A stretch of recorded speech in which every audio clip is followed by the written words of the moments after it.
Welcome back.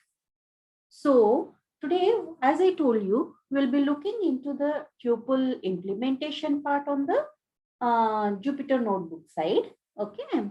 So I'll show you how the values are being declared in terms of empty list, or having the data in terms of same data type, or having the data in terms of mixed data types.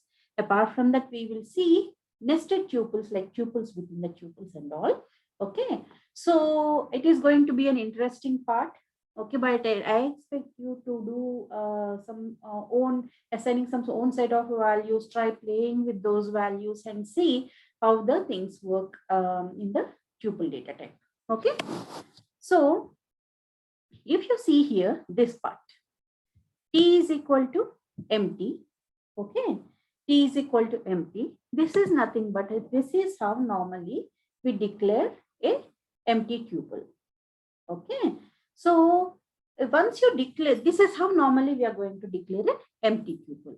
I'm not going to execute because I'm not going to execute and this particular one. Okay, so if you see this part, okay, this is nothing but assigning values of same data type, like 1 to 3 are integer data types. That means tuple is nothing but list of values which are separated by commas and enclosed in round brackets, right? So this one is having 3 values, and 3 values are enclosed in round brackets, and all the 3 values are of same data type. Okay. Now coming back to tuple declaration with mixed data types, like if you see, this is one is numeric data type, this one is string data type, numeric data type, and string data type. It is not really necessary that you have to use only string and integer data type. You can have the values in float data type, you can have the values of list data type, you can have the values of another tuple within the tuple. Okay, so this is nothing but combination of numeric and string values within a tuple. Okay, so now this one is one part. Now coming back to the nested tuple, if you look at the nested tuple, this part, okay, this one is integer data type. This is another tuple within the tuple. Nested, this one is a nested tuple, and this one is the nested list within a tuple. Okay, this one is a numeric data type.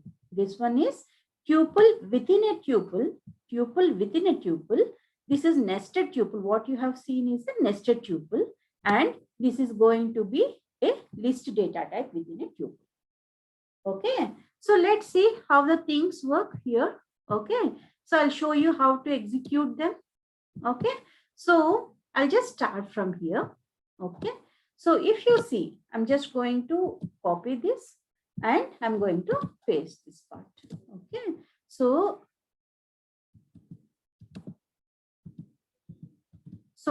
I'm just copying this part. I just pasted over here the same thing just to show you how it works. This one is nothing but having integers. So when I execute that one, you see the tuple t contains 1, 2, 3 values. So it printed the tuple.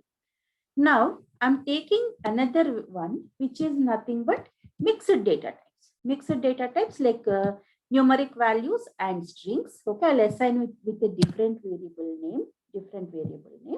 Now, if you see, it contains the tuple T1 contains list of numeric values and the string values. Okay. Now, as we have spoke about indexing part. Okay. In order to retrieve the value of what is there in the index 1. Okay, index 1. So let's say I'm talking about this part, which is nothing but 1 in one index. So what is there in the one index?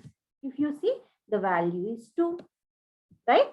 Similarly, if you want to know what is there in the second index, the value is 3, right? So this is how, making use of the indexing, you are going to retrieve the values from the tuple. Okay. Now coming back to this part, also the indexing part, I want to retrieve the last value. Okay, the last string. So 0, 1, 2, and 3. So T1 of 3 will give you the last value. So when I execute, you see the string value ABC is being written because of the indexing part, right? So this is how the indexing works on the tuple side. Now, let me take a complicated one, okay, so that I can show you how the nested tuple works, okay. So I'm just copying this part and pasting over here, okay. I'm just going to declare the variable name as T2, and if you see, I'm just using T2, control enter, okay. Now, if you see, when I'm executing, I'm using control enter. So this is what is there in the T2, numeric data type, tuple data type, and a list data type. Now, I want to access this value. I want to access this value. So how do I access? Initially, this one has 0 data type, 0 index, and this one has 1 index. So when I try to index the T2 of 1, okay, what do you get? You get 2, 3, 4, which is there in the inner tuple, which is nothing but a nested tuple. So now I'm planning to retrieve the value of 3. Now I'm planning to retrieve the value of 3 from this inner tuple. So what do I do? So again, I provide one more indexing to access the element from this particular tuple. Again, the inner indexing starts from 0, 1, 2. So in order to retrieve 3, I have used 1. So if you see here, now you get the value of 3 within the tuple. Similarly, now I want to access this particular value, okay, Raju. So what am I doing? Here I am going to access this part first, which is nothing but indexing is 2, okay, and then I'm going to access indexing is 2. So first let's see what is there in the index 2. So it contains a list which contains list of values. So in the inner side, again, the indexing will start from 0, 1, 2, 3. So in order to retrieve the values, what am I doing? I'm going to make use of index 1 to retrieve this value. Now you see, when I execute this one, I get the value of Raju. Fine, till here we are there, right? So this is what is the tuples concept and how we are going to use the values of the inner tuples, which is nothing but the nested tuples or the nested lists within the values. Okay. Now, as I told you, whenever I have a single value, okay, whenever I have a single value, it is mandatory that I have to use a comma after the value. Okay. So what am I doing? When if I just use this, or if I use this, then what will happen? I'm just using comma and I try to check the data type of this particular T value. Okay. You see, this is tuple, right? If I don't use comma, see, immediately then the type of that particular variable is becoming as string, right? This is one of the restrictions. So what we do in the sense, it is mandatory that we have to keep a comma if we are going with a single value of a tuple.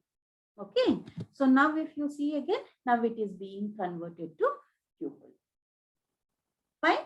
So this is how we are going to use the indexing mechanism or use the indexing mechanism for accessing the inner values of the tuples.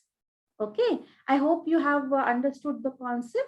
So what we do in the sense, in the next video, we will talk with a different data type, which is nothing but a list data type. Please keep practicing, try using your own values and try accessing, making use of indexing. That will be giving you more expertise when you keep on trying. Thank you.